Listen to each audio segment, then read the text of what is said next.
was not to pursue that completely rather than accepting the explanation of Dr. Swango. Hugh Downs and Barbara Walters. This is 2020. Tonight, for couples who dream of having a baby but can't. A 2020 hidden camera investigation of fertility clinics. Do they deliver what they promise? I mean, now that I hear that my chances were actually much smaller, I feel incredibly deceived. Our hidden cameras recorded trusting couples, drawn in by a sales pitch that promises an impossible success rate. With 4 to 6 cycles, there's somewhere between 60 to 80%. 2020's Catherine Cryer exposes the hard sell on high-tech pregnancy. What hopeful couples should know about the business of making babies.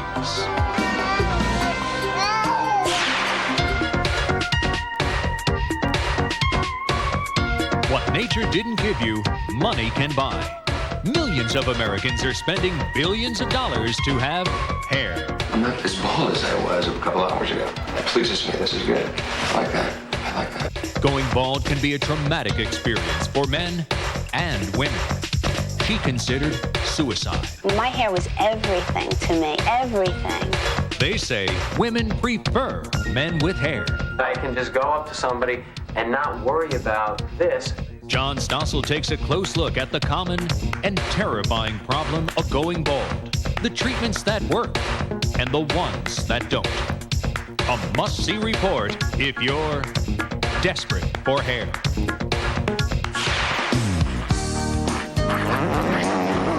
Plus, man's best friend, caught in the middle in divorce court. She never argued with me, slept by my side every night, never turned away from me in the bed. Couples who want no part of each other are waging legal battles over their dogs. It's important to keep us together, and I didn't care about anything else. Bob Brown discovers some fine print in divorce papers. When it comes to dividing property, more spouses are saying, take the house, take the car, but you'll never get the dog. Those stories tonight, February 26, 1993, after this brief message. Imagine a rent-a-car company that offers special delivery right to your door. That's Enterprise. Here, let me help you.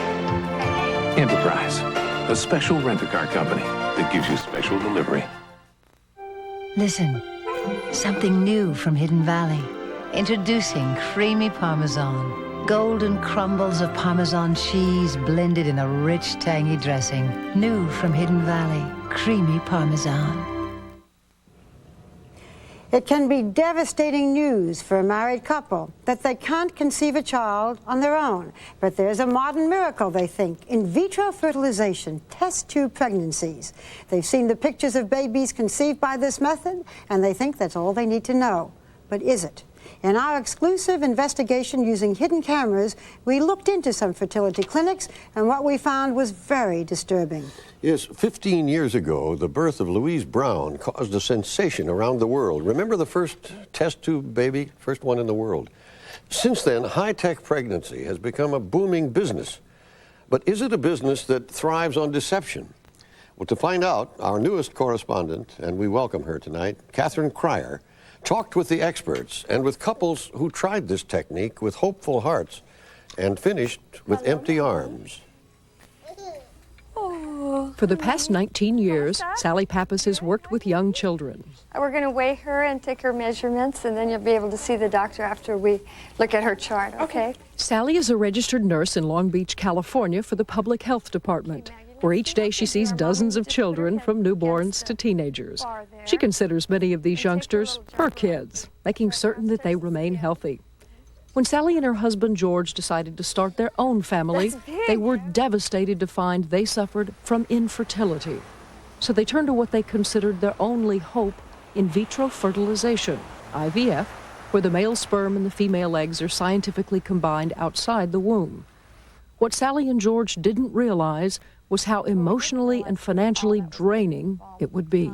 The money, the emotional aspect, the the time involved, time off work, the medications, the side effects, the feeling of the medication. But we were very willing to do that. If they had asked us to hang upside down from a tree, we would have been delighted because our focus is a family.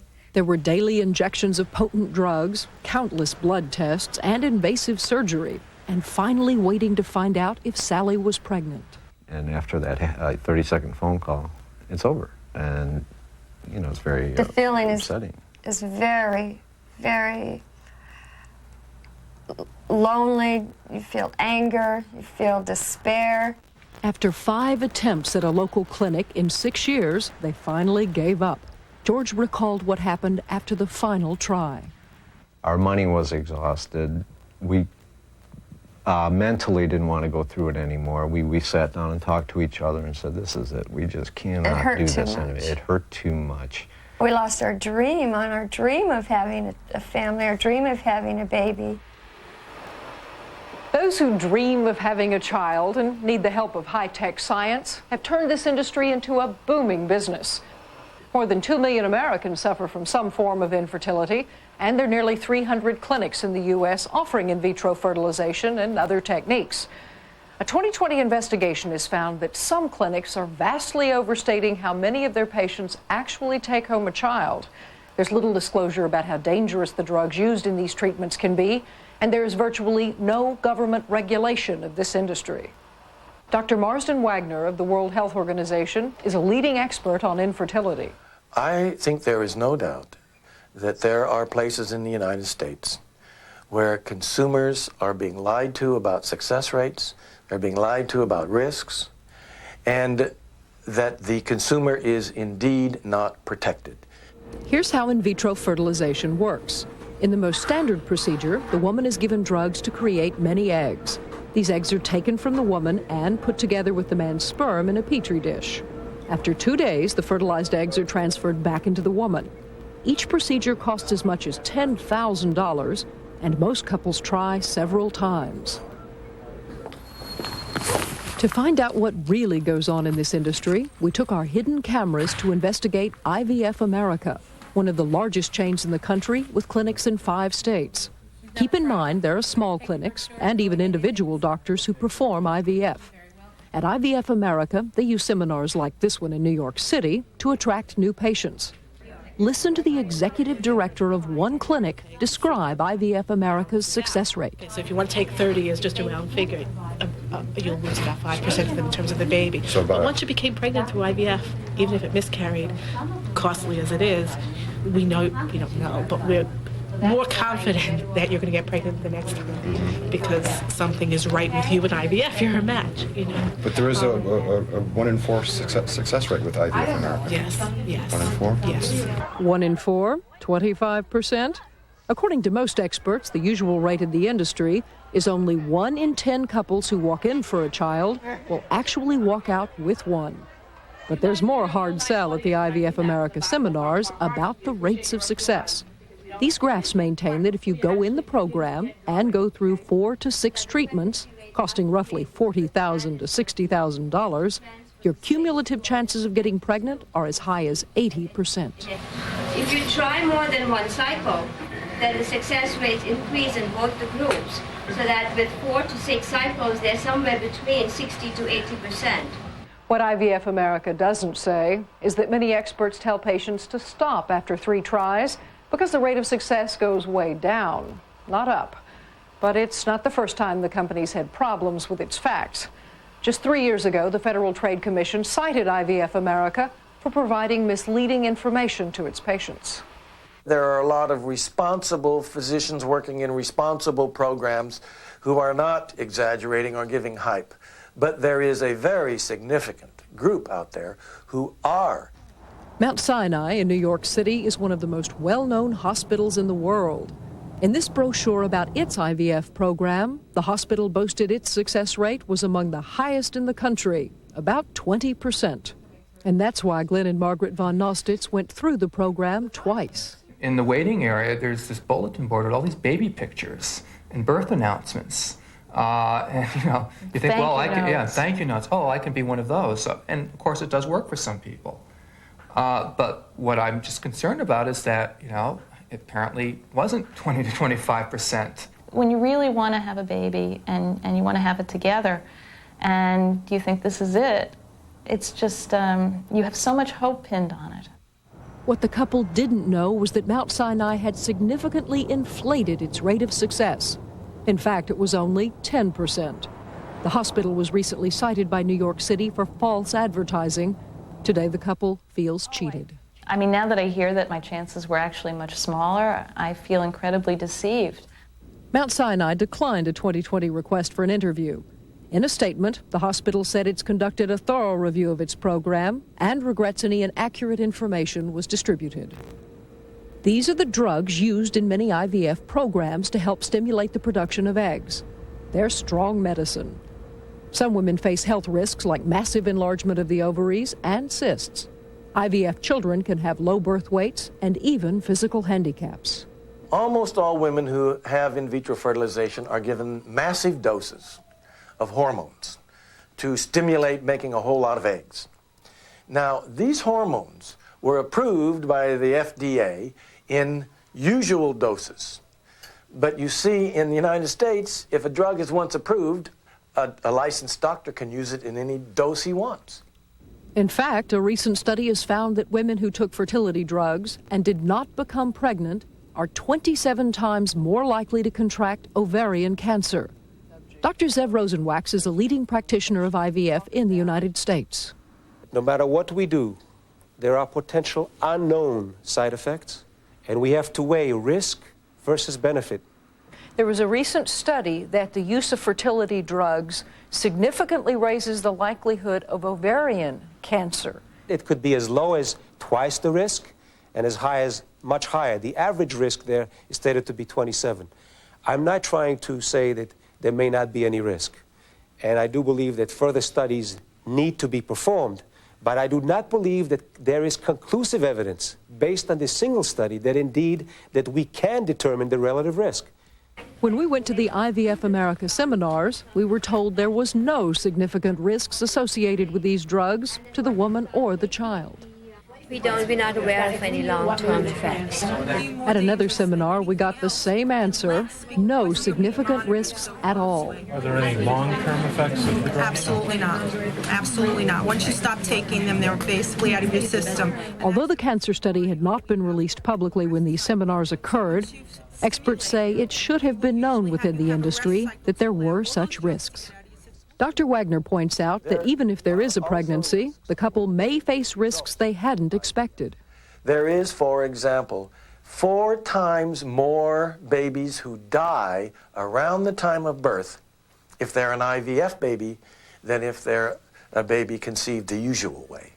So there are high risks for death around the time of birth. There's much higher risk of spontaneous abortion early in pregnancy. And there is also a higher risk that these babies will have some kind of a handicap, a permanent neurological handicap. We took our videotapes to IVF America and its medical director, Patricia McShane, for an explanation. Remember the success rate of 25%? Someone asked the question and was told there was a 25% chance of walking out with a live baby. Right. This is a reporter asking the executive director, a non-clinical person in the program, at the end of a public seminar, I imagine, for that figure out of context. And the doctors and nurses here at the seminar that tell me I got a 25% shot at that baby I want so desperately. And those numbers are not accurate, at least without further explanation. That I agree with. It's not. And the drugs, which IVF America said were not dangerous. As you sit here today, are you able to assure couples, assure women and their babies that there will not be long-term effects, that there are no long-term effects of this procedure? I'm a very conservative person. So we showed the videotape of what the head nurse had said about the long-range effects of the drugs. So there is no long-range effect on drugs. You just told me that there are long-range effects, that there are things that need to be described to patients, there are concerns that you as a physician would have, and there it is, there are no long-range effects from these drugs. Are we talking about something happening 10 years or 20 years from now? Or are we talking about something that happens when I'm actually taking the drug, or something that might happen a week later? Is the truth, doctor, that you just don't know? I think that's a fair statement. In a separate 6-page letter sent to 2020 after the interview, Dr. McShane insisted that all prospective patients are fully informed about possible risks and outcomes through consultations and additional informational materials before they make a final informed decision about treatment. Many people turn to local doctors like Hector Arnazi, who are virtually unregulated when they practice IVF. He runs a small clinic in Torrance, California. Arnazi is accused of malpractice in dealing with some of his IVF patients, a charge he denies. Doug and Susan Fife went to him, and on the first try, the doctor told the couple the procedure was successful. We were very thrilled. We made plans, we discussed names, we called family members. Then they were told that Susan had suffered a miscarriage.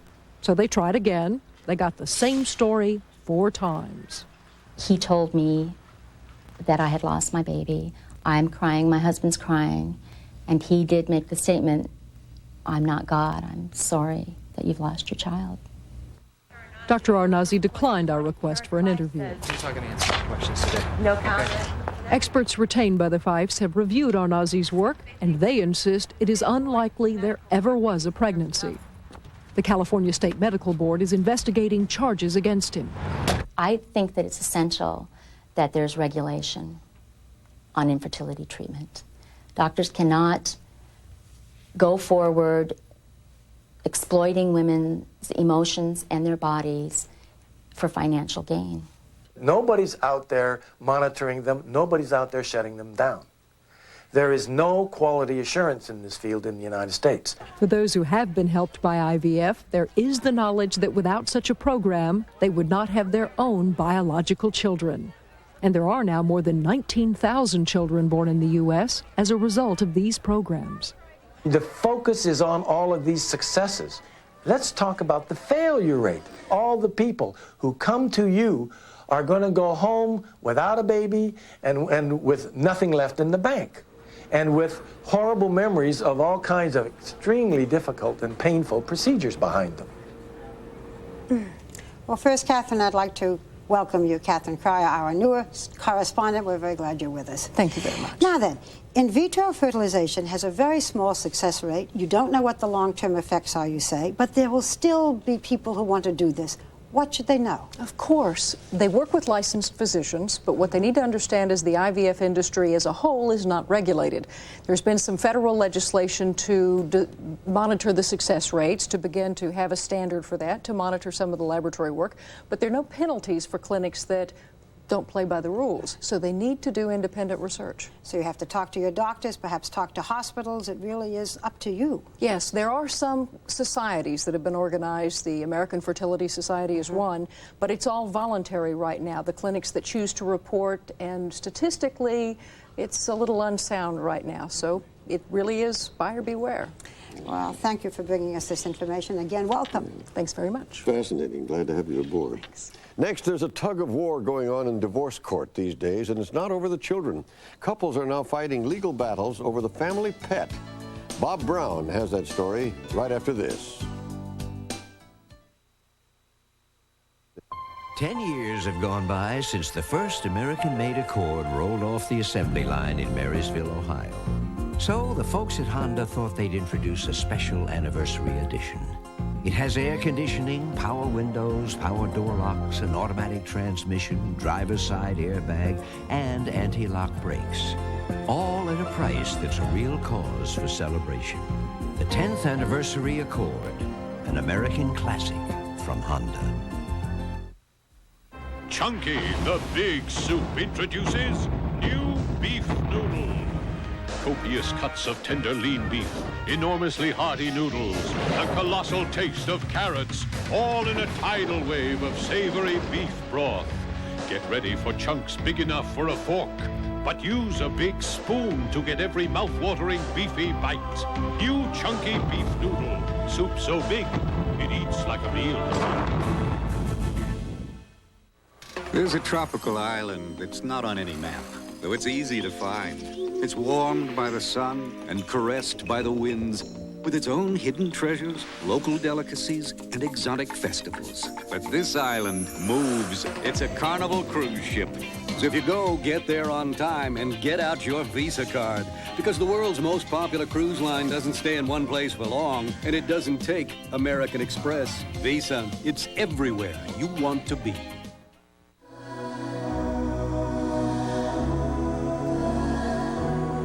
Light. It is the first element of creation.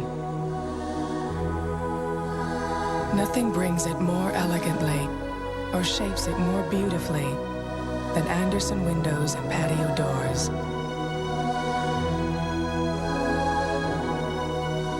Come, live in the light of Andersen windows. Come home to Andersen. Right now, undefeated Michael Moorer is the hardest puncher in boxing. He'll meet James Bone Crusher Smith live Saturday on ABC's Wide World of Sports. The world is alive with change.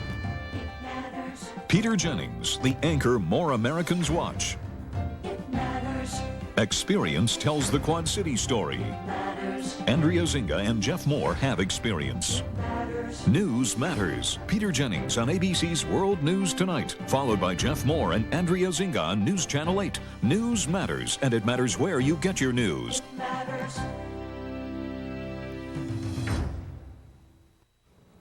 They're common phrases in a divorce agreement.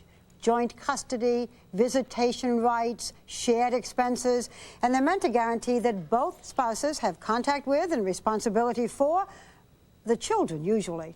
Well, hold on, because as Bob Brown reports, there's a new type of custody agreement being drawn up these days, and believe it or not, it covers not the children, but a friend. In fact, a couple's best friend. And they called it puppy love. It's a good girl. Oh, I guess they'll never know. When it came down to who I cared more about in the relationship, it was obviously the dog. She never argued with me, always kissed me when I came home, slept by my side every night, never turned away from me in the bed. And for all those reasons, I suppose she was a better companion than my wife was to me. Come on, sweetie. Bob Simmels is an attorney in New York City, and that's his fox terrier, Aston. Simmels is just one of the pet owners, estimated to number in the thousands, who over the years have fought their spouses for custody not of their children, but of their dogs. In Simmels' case, his battle ended an 8-year marriage. And at this pet grooming shop in Manhattan, owner Karen Sontag says she's seen many divorcing couples spend time, money, and anger fighting over who gets the family dog, resorting to arguments, as one woman did, that because she paid for the animal by credit card, she could dictate visitation conditions to her ex-husband. And he is allowed to see the pet 3 days a week, and he's devastated. He loved the dog. He used to bring the dog here. He used to do everything for the dog. I hardly ever saw the wife, but she felt that because she paid for the dog on the credit card, that it was hers. Give Mommy a kiss. Oh, that's a good kiss. Another kiss? When it comes to lasting affection, dogs are way ahead of human beings in knowing how to inspire it. Look at Mommy. Give Mommy a kissy. Can you talk for me? It's hard to come by statistics on how many of the 1.2 million divorce cases each year include custody battles over dogs. But just one large national firm, Jacoby & Myers, says pets are an issue in several hundred of the cases it handles in a year.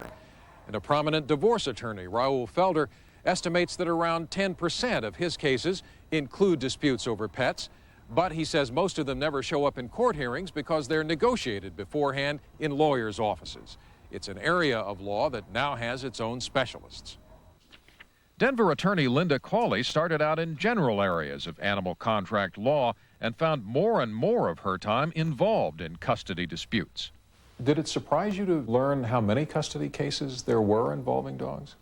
Not only how many there were, but how emotional they are. They're very serious cases. And sometimes I think, well, these people don't realize what the expense will be to retain counsel to represent them on this one issue. But it's generally worth it to them. And once they realize the expense, they say, no problem, this is important to us. What kind of cases have you run across? Well, I have an interesting claim going on for one of my clients right now in California, in which the ex-husband his wife is charging him for back dog support. And that's for nearly 3 years of back dog support, because in their divorce, they actually put in the divorce decree a couple paragraphs on who would take care of the dogs. In the beginning, when my husband had written down on his terms that he wanted the 2 dogs, along with his 18 guns, my attorney called and he said, "You won't like that part of it." A San Diego area woman, Florence Lambert, is currently involved in a custody dispute with her husband of 23 years. She claims he wants 2 of the 5 dogs they shared.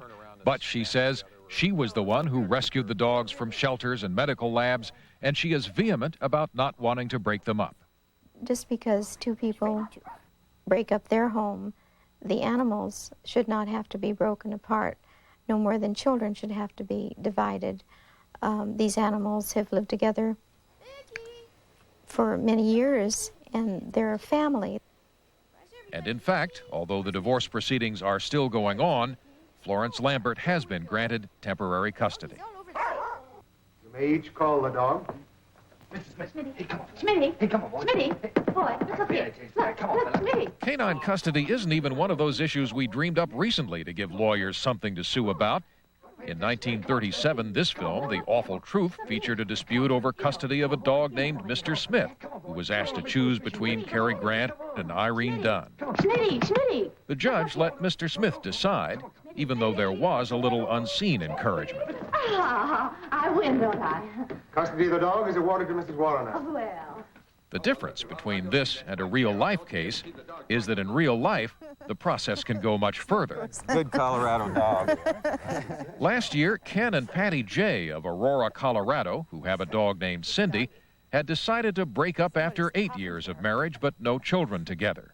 Cindy stayed with Patty, and Ken remembers driving by the house just to look in the window to see the dog. You looked through the window, and there was something in her eyes. She saw me, yeah. She saw me looking through the window, and it was like, why are you just standing there looking in? Why don't you come in, you know? And it was after that I got the first visitation with Cindy, and she was excited.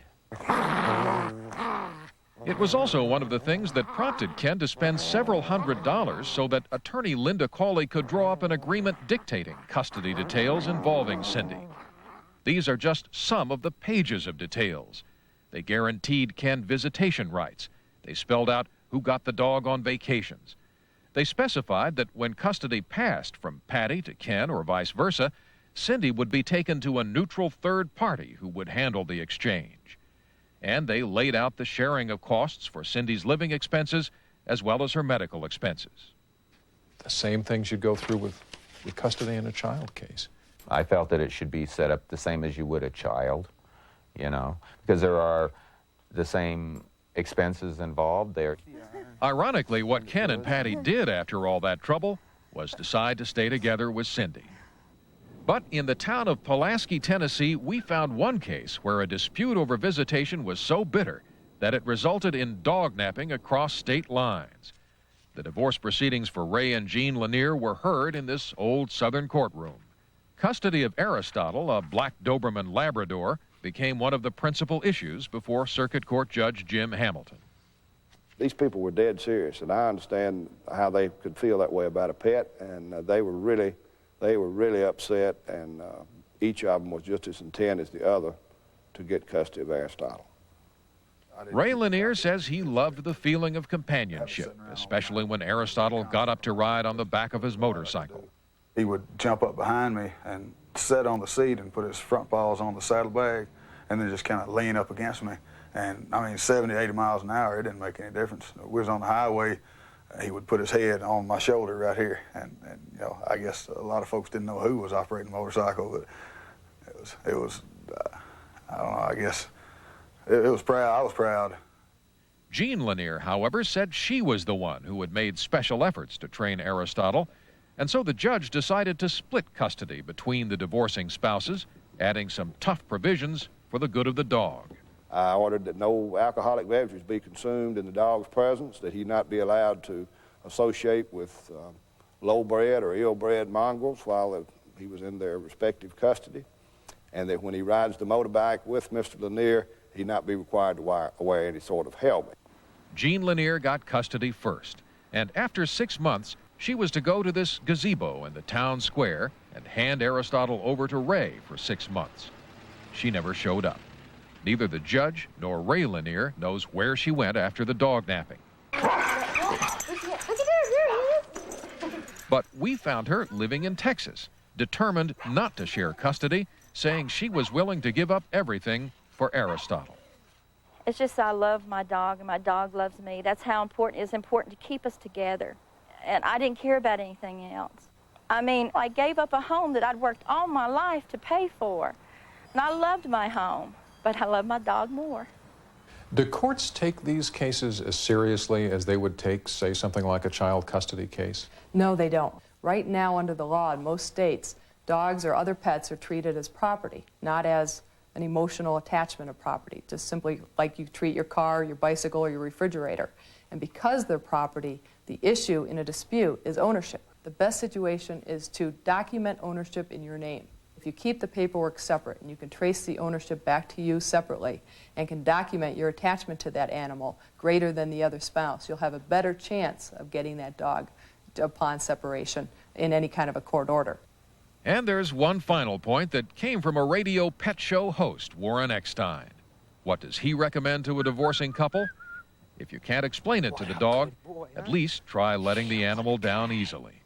What a good boy. Yeah. You should gradually leave your articles of clothing behind you, unwashed articles of clothing with your scent on it. I might even suggest calling the dog on the phone. I know that may sound a little crazy, but I do it when I travel. You leave an answering machine on, you call up, so if the husband's not living there, at least you can call up and say, "Hi, Rover, how you doing?" It does really make a difference. Is this an example of the American people just being overly litigious on virtually everything, or is it something other than that? I don't think so. I think it's more that people are becoming more attached to their animals. There's a consistency with the animals. Oh, good dog, yes. Good So I had dog. one guy say to me, says, the women come and go, but the dog remains the same. So no matter what happens in his life, that dog is there. You know, he can't guarantee that that relationship will maintain, but he knows his dog is his dog. What a good boy. Okay. Okay. Come here. Bob, I can understand not wanting to be separated from a dog you really care about, but are any other kinds of pets involved in these fights, like cats or birds? Well, it's an interesting question. We found enormous numbers of dog cases and only a few cases involving other types of animals, cats and parakeets, for instance. I don't really know why, unless there's maybe a fundamental difference in personality between dog and cat owners or some other factor. And is a dog assumed to be jointly owned by somebody, like a piece of furniture in a marriage? Exactly, and judges really expect a couple to work out that agreement before they ever get it into court. I wonder if the dog is ever consulted about which way he wants We to haven't go. heard of one yet, and I don't know a good way to do it other than the way Cary Grant and Irene Dunn did it in the movie. Right? Thank you, Bob. You and I are dog lovers, so I know how we feel, right? Well, next, the family trait no one likes to inherit, baldness. It's traumatic for men and women, but there are ways to fight it. John Stossel shows you the latest treatments, what works and what doesn't, when we come back. The doctor's ready. That cold pill. Antihistamines. Sometimes they make you sleepy. Well, there aren't any in Advil Cold and Sinus. It's tough on the cold. Not on you. Advil Cold and Sinus, advanced formula for the cold season. Did you tell Papa? Tell Papa what? Does Kellogg's Muesli cereal taste like Grandma's? Our family secret? Europeans are puzzled. Does the great taste of Kellogg's Mueslix come from their secret recipe? Fruits, nuts, whole grains. It's perfect. Impossible. Tastes like ours, really. Good morning, children. Mama? Why, this is the best we've ever made. Kellogg's Mueslix, the European secret for great taste.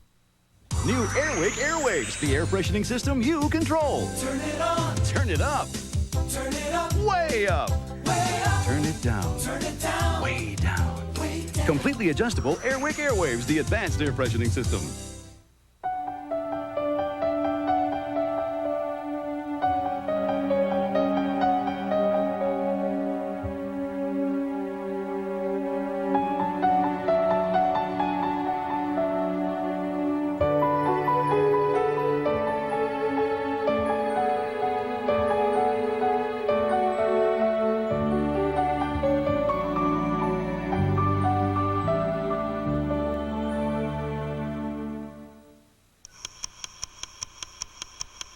Drive to work. Drink bad coffee. Sit in dull meeting. Sit in really dull meeting. Skip lunch. Handle new crisis. Postpone vacation plans. Drive home. Not a bad day.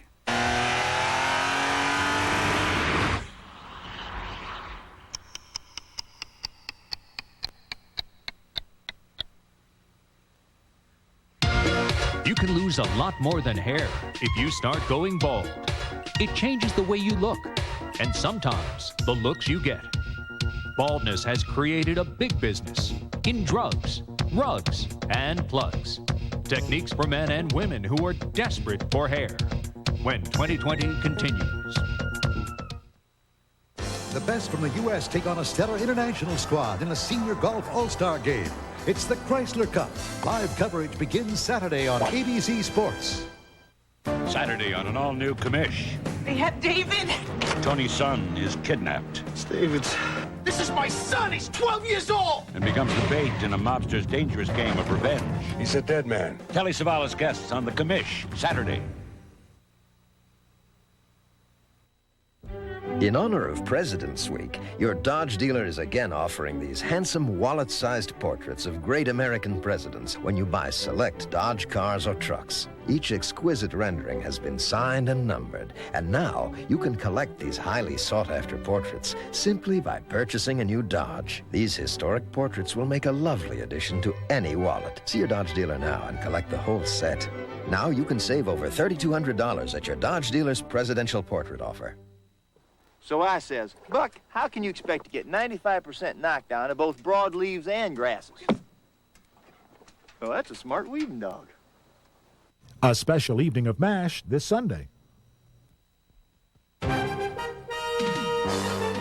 evening, I'm Jeff Moore with News Channel 8. Every once in a while, you run into somebody with a knockout punch who knows how to use it. His name is Lonnie Horn, a boxer in the Quad Cities who's stepping into the ring tomorrow night. Tonight at 10, we'll tell you his story. Also, we'll have the latest on the death toll at the World Trade Center. A massive bomb exploded beneath the building. And a special report on sexual abuse. We'll be talking to two women who repressed the memory, not an unusual occurrence. All that and Neil Castor with the all-important weekend weather outlook tonight at 10.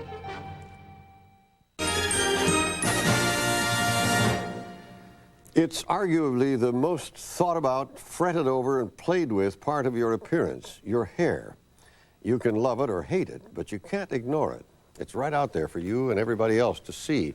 And that can cause a lot of anxiety if what you're seeing is less and less hair every day. In fact, 55 million Americans are experiencing some degree of hair loss, but not all of them are accepting their fate. You may be programmed for baldness at birth, but as John Stossel reports, there are ways to fool Mother Nature.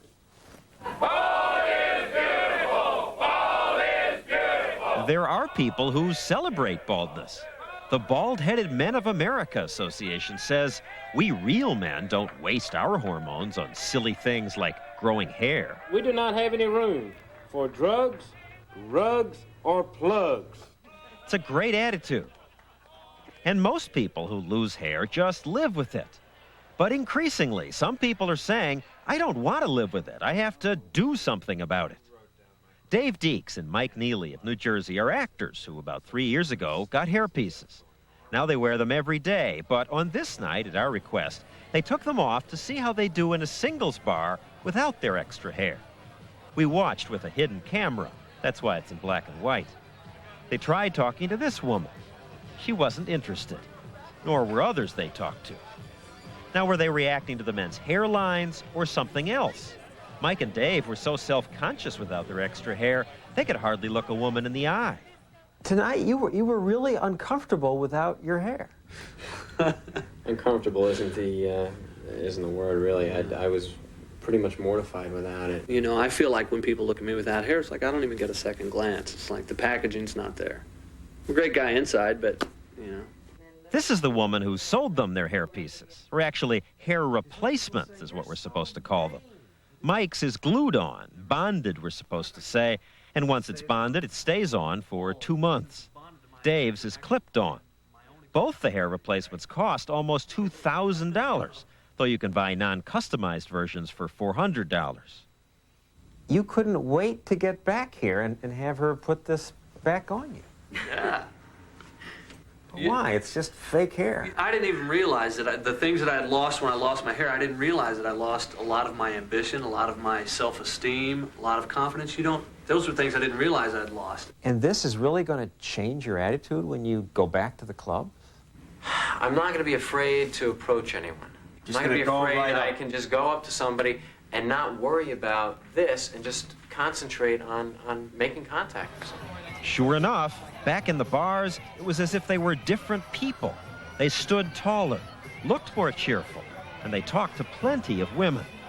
By the way, we're only showing you people who later said they didn't mind being taped by the hidden camera.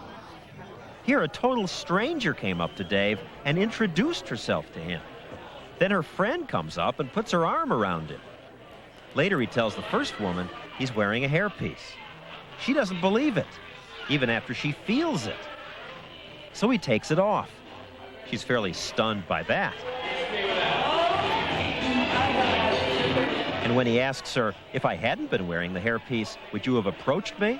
She says, probably not. If losing hair is traumatic for men, it's worse for women. It's humiliating. It's not supposed to happen to women. It's socially acceptable for a man, not for a woman. You know, this is your crown. Your hair is supposed to be your crown. Felicia Yeomans was a teenager when her hair started to thin, so she got a hairpiece. I can't go anywhere without it. I will not go anywhere without it. You have to realize that it devastated me so much that I was suicidal at one point because of it. That may be hard for you to believe. Loss? Why is it so important? My hair was everything to me, everything. We work with women every day, and they tell us that it's more devastating for them to lose their hair than it is to lose a breast because it's more visible. That's hard to believe. But then we called cancer hospitals, and they said, yes, what the hairdressers say is true. Some women refuse chemotherapy because a side effect is hair loss. They would rather take the chance of dealing with a cancer than losing their hair. And I have known women who have refused the treatment. This illustrates just how sensitive an issue this is for many women. You'll notice when I take it off, watch how thin and ugly, and you'll see little ringlets. Men's baldness has gotten most of the publicity, but hair loss in women is surprisingly common. Medical authorities say 1 in 7 women have hair loss problems. It's not that bad. This isn't thin and ugly. It's thin, but it's not ugly. This is petrifying. This is petrifying. But anybody, if you pull your hair so it's parting there in these lights, No. I would never go out like this. Never. I really want to put my hair back on because sitting here, I'm ugly. I'm embarrassed. I don't like these lights. You're not ugly. I am ugly. Perhaps Felicia should meet Peggy Knight. I started losing my hair when I was 14. I had just a patch on one side and it regrew and I didn't think anything of it. By the time Peggy was 24, she had alopecia totalis, an autoimmune disease that for unknown reasons gradually makes your hair fall out. It inspired her to go into the wig business. Total hair loss in women is rare, but partial hair loss is surprisingly common, especially in older women. It's often a natural part of aging. You do all kinds of things. You know, like I would try to be the first one if we were going into a restaurant to get a seat so that I wouldn't be in front of a window or under a light. Joan Labriola started losing her hair when she was in her 30s. She's losing it the way most women lose hair. Not in spots, but everywhere. It just gets thinner. You just sort of torture yourself and feel that everyone is looking at you and your baldness. So Joan was delighted to find this hairdresser who's given her a hair integration system. It's basically a hairpiece that's interwoven with her own hair. It's sturdy enough that she can swim in it, shower in it, walk in the wind with it. I can't duplicate what God has created, but I can get very close to it. Joan was so happy with his work that she married him. Anyone who can make me look this good, I can't let get away. Now, Joan could have tried Rogaine. Rogaine is not artificial. It's my hair. Rogaine's the only baldness drug the government says does work. The problem is that it doesn't work very well. 2020 called 30 dermatologists who prescribe Rogaine and found that fewer than 1 in 10 of their patients had hair growth that was really noticeable. Disappointment over Rogaine has brought increasing business to transplant surgeons like Walter Unger. He's the one singing Rawhide. He digs holes in your bald spot and then takes hair from the back, where you usually have plenty, to replant in those holes. Some patients must return for 6 or 7 separate operations. This woman's here for her 4th set of transplants. You've had 264 holes dug in your head today. That's right. That's right. And as you look into the mirror after it's done and the months go by and you look and you think, gee, you know, I really like what I see. I really like all the hair I'm getting. And you become greedy and you want more. This is what she used to look like. Here's how she looks now. Canadian sportscaster John Gallagher plans to have more than 1,000 transplants and 2 operations called scalp reductions. What will be done to him illustrates the improvements in surgical techniques that have been made in the field. So we decided to watch the first of these operations and then to stick around for almost a year for the rest of the procedures and to see how his hair grew in. I've got you under my skin. Okay. He certainly has a cheerful attitude about having his head split open, and that is what's happening to him here. Because his bald spot's so big, the doctor, before doing the transplant, is giving him a scalp reduction. They just cut out the bald spot and pull the sides of his scalp together. Good, we're just getting John back together again. What is it, more like the Scarecrow from the Wizard of Oz? Some people whose scalp is too tight for this operation first undergo a scalp stretching procedure. They put balloons under the skin of your scalp and blow them up with water. You wear the balloons up to 12 weeks. Why go through this? Self-esteem, confidence. It's always hurt to see the hair thinning and go bald. And I've seen the results, and they're just terrific. They're just mind-boggling. I deserve it. I like hair. 1 hour later, they'd removed 14 square inches of the baldest part of his scalp. This is the first step in a long road. There'll be 3 or 4 more operations. It's going to be a bumpy ride. But this is my. Want to take another look? Yeah, this is. I'm not as bald as I was a couple hours ago. That pleases me. This is good. I like that. Now he must come back for at least 6 separate transplant operations and 1 more scalp reduction. He might have chosen another new surgical procedure. This one's called the flap.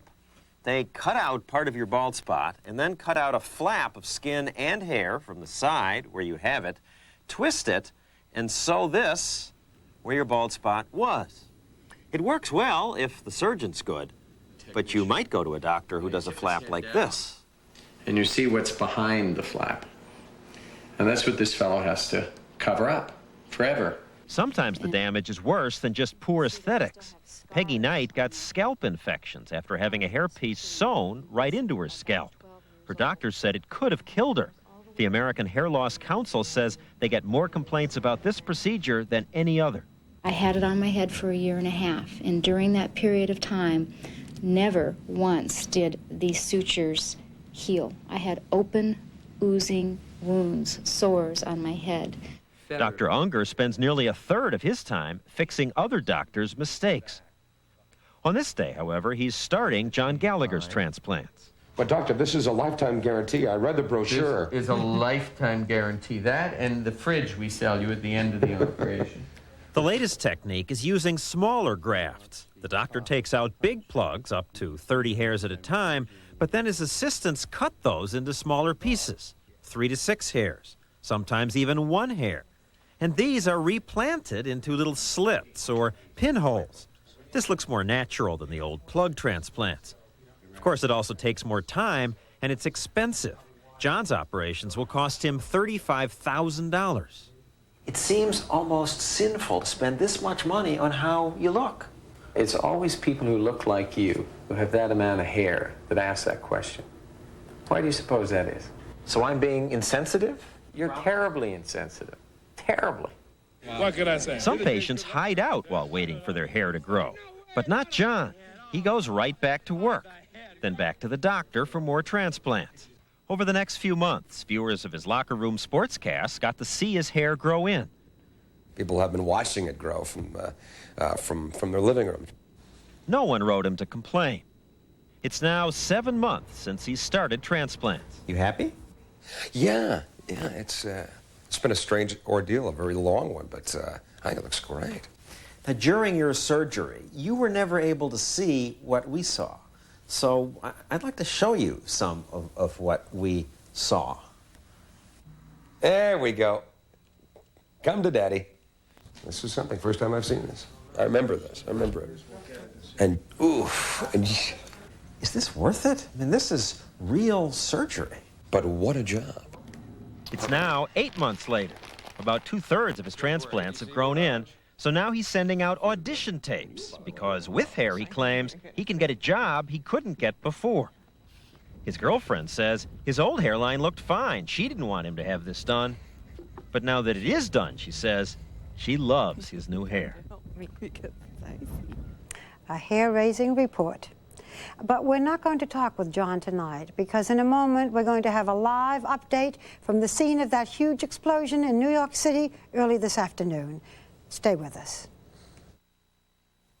I say I'm too young for gum disease, but my dentist says I'm at risk. So I got this, the new Colgate Precision Toothbrush. Okay, the bristles look a little strange, but they reach all the different parts of my teeth, like the surface, in between, along the gums, and fight plaque better than the leading toothbrushes. If I'm old enough for gum disease, at least I'm smart enough to help prevent it. Fighting gum disease takes precision. You know you can get cash just across the street. But did you know you can get cash all across the country? Using the same card you use at the cash machines at home. That is, when your card has a plus. Because plus marks the spot for cash when you travel. At cash machines in big cities and small towns. In all 50 states and beyond. So check your card and name your street. They ate the same things, got the same heartburn, but his antacid is very different. His Tums has calcium. Most antacids don't. Original Rolaids uses an aluminum salt. These two use aluminum and magnesium. Of all these, only Tums helps wipe out heartburn and gives you calcium you need every day. Something my body needs anyway. I like that. For heartburn plus gas, Tums makes an anti-gas antacid too. 8 engine patents, 9 chassis patents, 4 drivetrain patents. Now you can enjoy the benefits of over 80 internationally patented ideas in the Mitsubishi Diamante ES for just $1,000 down and as little as $299 a month. Never has the cost of progress been so easy to live with. The Diamante ES lease from Mitsubishi. Monday. Everybody shut up! Kids are gone. The nation was shocked by an unthinkable kidnapping that challenged one man's courage. We're getting out of here. Based on the inspirational true story, Julie Harris, Carl Malden, They've Taken Our Children, the Chowchilla Kidnapping, Monday. From ABC News, Sunday, March 7th, is day 1.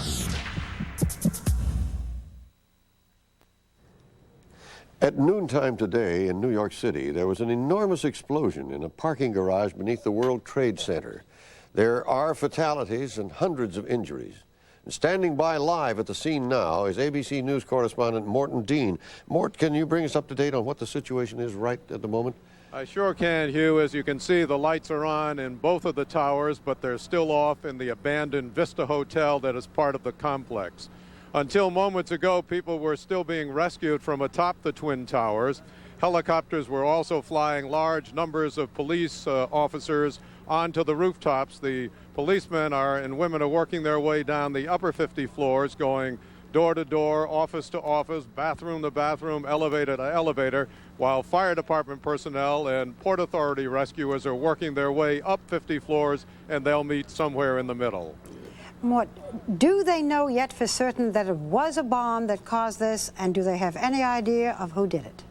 Well, Barbara, I made my way onto the first floor of one of the towers before, toward where police have their command center, and talked to a few people there, and they say they have ruled out everything else but a bomb, but they are not ready yet to say officially it was indeed a bomb. Any figures on the casualties at this moment, Mort? Hugh, we know that there are 7 dead. At least 340 people were taken to hospitals, but the injured figure is likely much higher than that. Large numbers, hundreds of people were treated at the scene and then went home. Thank you, Mort. There'll be more on this story on Nightline a little later. We'll be right back. Make sure your little baby gets all the nutrition he needs to grow up to be big and strong. Just like Daddy. Feed him Puppy Chow brand puppy food from Purina. Senior year. For tough headaches, I took Tylenol. But sometimes it didn't get rid of all the pain. Today, I take Advil. For my tough headaches, 2 Advil work better than 2 Tylenol gel caps. I've learned what works better for me. Advil. Advanced medicine for pain.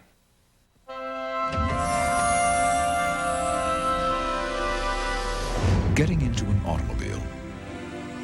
At Mercedes-Benz, even this simple task is constantly improved upon.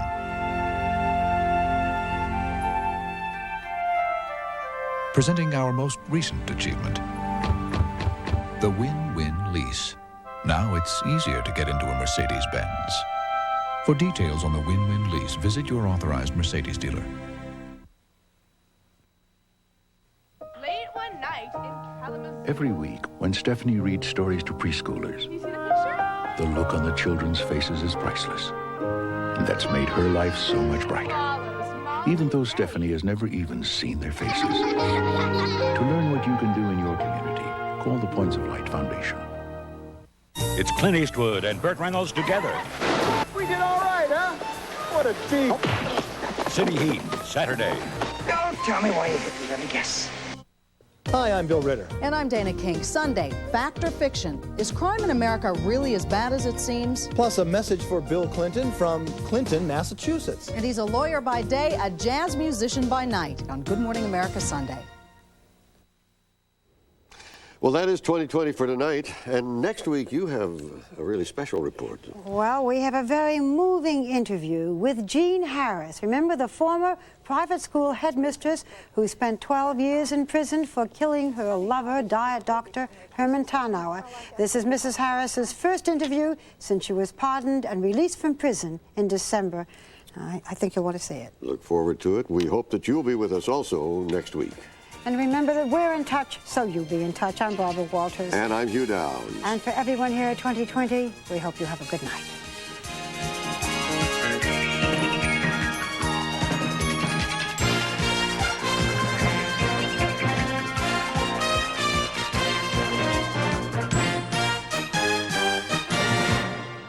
"2020 is a presentation of ABC News. More Americans get their news from ABC News than from any other source.